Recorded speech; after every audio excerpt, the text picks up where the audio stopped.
Hi everyone, this is Angela Palmer, and today I'm going to be talking about heat embossing. So this was one of our questions, part of our Q&A, which we answered during the Zoom, but I also said I'd make a quick video because actually seeing it helps as well.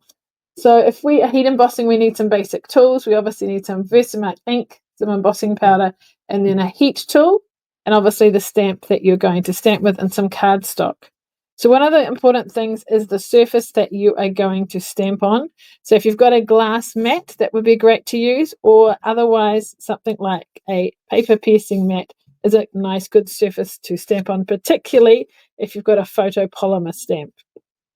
So once you're set up with where you're going to stamp, if you have got one, an embossing buddy is good to wipe over the cardstock first, as that gets rid of the static.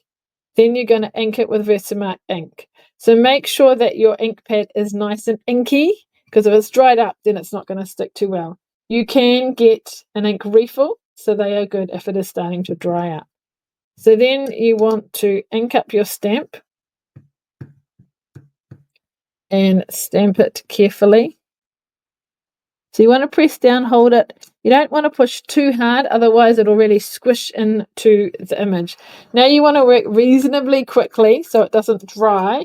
So I've got one of these embossing trays, but you might choose to have a piece of cardstock or paper rather.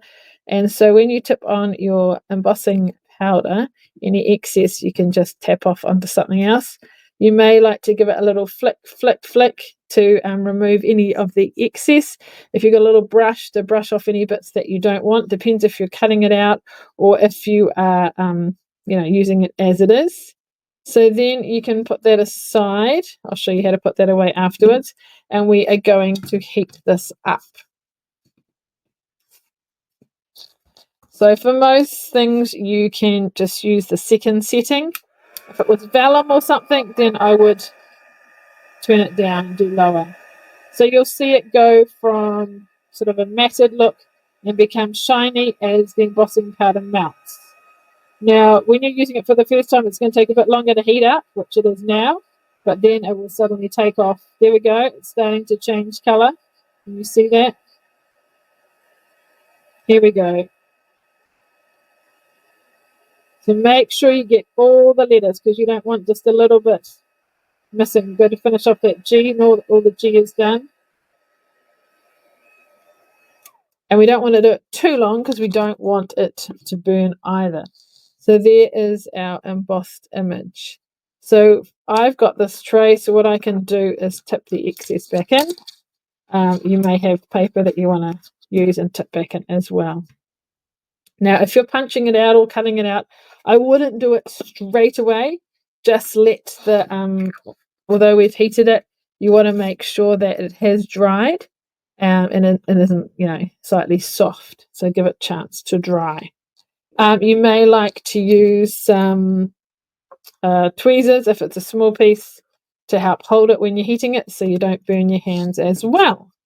So I hope that's given you a few tips. So just to summarize, make sure that you are stamping on a good surface, paper piercing mat or like a glass mat. You've got the right things. You've got a nice inked up ink pad.